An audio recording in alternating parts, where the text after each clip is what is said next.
is it fair to say that this could be an end of an era for Barca? It could be the beginning of the end for Luis Enrique. Sure. This in itself, in this sort of stage, and this whooping that he took today, this is one of those that if you're on the board, if you are in the front office of this team, you say, wait a minute, this is not who we are, and we make changes when things are not the way we want it. As for Barcelona, the end of an era in terms of guys like Andres Iniesta. He cannot do it anymore. Yep. Not at the highest level, not in the best way that we've seen it in the past, not with the sort of ability Busquets you talked about. They look old. Yeah. Barcelona look old and unathletic today, and they could not keep up with the pace of a younger, hungrier team. Off the back of that performance and probably them going out, it's only a matter of time before it's Messi to City and Neymar to United, because, you know, that'll be the thing. Well, Messi doesn't look happy anymore, and he'll want to join his old manager Pep. So all these things are going to come around for Barcelona. I think it's going to be, I'm not saying it's going to happen, but I think it is going to be a problem for them. Look, I think without question, Barcelona still have the foundations of a very good team. So end of an era is a strong statement. They need some freshening, as Ali points out. And more to the point, Mascherano, well, you know what I think about them at the back. But I have been very critical of Barcelona at the back. But more to the point, what does this team do well, or how have they gone so far away from their own identity? Where years gone by, you talk about Barcelona simply stifling the opposition. You could barely get 20 yards away from your own goal without there being 3 or 4 players in your face and them winning the ball back. Now all of a sudden, you see people quite happy to take goal kicks under pressure and put people under pressure because they know this team can't press you as they did. And that identity that made Barca great, along with the personalities, is just no more. They obliterated them, absolutely obliterated them. And listen, the ownership of PSG, let's be quite frank, will not be caring 2 hoots about winning Ligue 1 again. But if they can punch a hole, if they can go the distance in this competition, then they're singing from the rooftops, because that's what they've been chasing for years. They've been spending money trying to get it, and that was 10 times anything we saw from a Laurent Blanc side. What Unai Emery put out there today, that midfield 3, that front 3, the legs, the enthusiasm, the desire and the quality, everything we normally talk about from Barcelona, and we saw it from PSG. If you'd have put the Barca strips on the PSG players, you wouldn't have known the difference. That was a backside beatdown, a backside whooping by PSG on Barcelona. And we talked about, leading up to this game, that if PSG was going to have an opportunity to win and compete in this match, that they would have to have the willingness to pressure Barcelona higher up the field. And they did that from the very get-go. The pressure, the intensity defensively. And then they competed against Barcelona in a manner in which Barcelona was almost surprised, like, wait a minute, you're not going to let us play out of the back? You don't think we're good enough to play out of the back? And they weren't good enough. Turnover after turnover after turnover, and PSG, deservedly so, were up early in the game and carried on that momentum throughout. 4-0, and it was every bit of 4-0. To give Barcelona their rewards, if you can call it that, they did have a chance. Umtiti hit the post, but that is as good as it got from what is many described, including me, as the best attacking team in world football. And as much as we talk about how poor Barcelona are, PSG did to Barca exactly what you expected the other way around. The third goal summed it up for me. Trapp takes a goal kick, the most ridiculous of goal kicks, plays it to a centre-half who stood right in between Messi and Suarez, and they play all the way through to the other side and end up scoring a goal. And now all of a sudden you're looking at Barca, and as critical as I have been of Barca's back 4, who I maintain have been poor throughout, now you're looking at this Barca defensive team as a unit. How that goal kick gets that far out. How they then evade the initial pressure from the front 3. There's nobody in the midfield who can press the ball or able to win it back. And as I mentioned, this is a back 4 for me that I've been lacking all season long.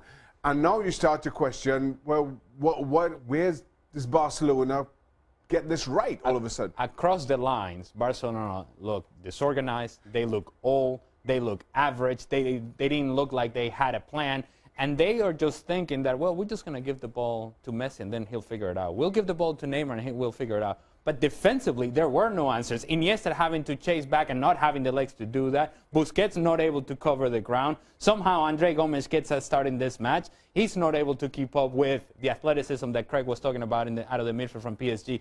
This was an incredible, outstanding performance by PSG. From the Barcelona perspective, this was embarrassing. I've never seen that many holes in a Barcelona midfield. Yeah. If you put a video together of analysis of this game, you could pick out a dozen in the first half alone of PSG breaking the play up and then hitting them right through the middle, right through the heart. Nobody in there. I mean, Verratti, Matuidi and Rabiot in there were absolutely superb, flanked by Draxler and Di Maria. The pace and then the experience and the wealth and running of Cavani. I mean, it was quite amazing. Barca have got no legs in there anymore, and quite frankly, you know, was that the worst game Messi's had for... Yeah. I mean, I don't know how long. How many times did he give the ball away in the first half? Suarez as well. But I'm telling you what, Rakitic on the bench again.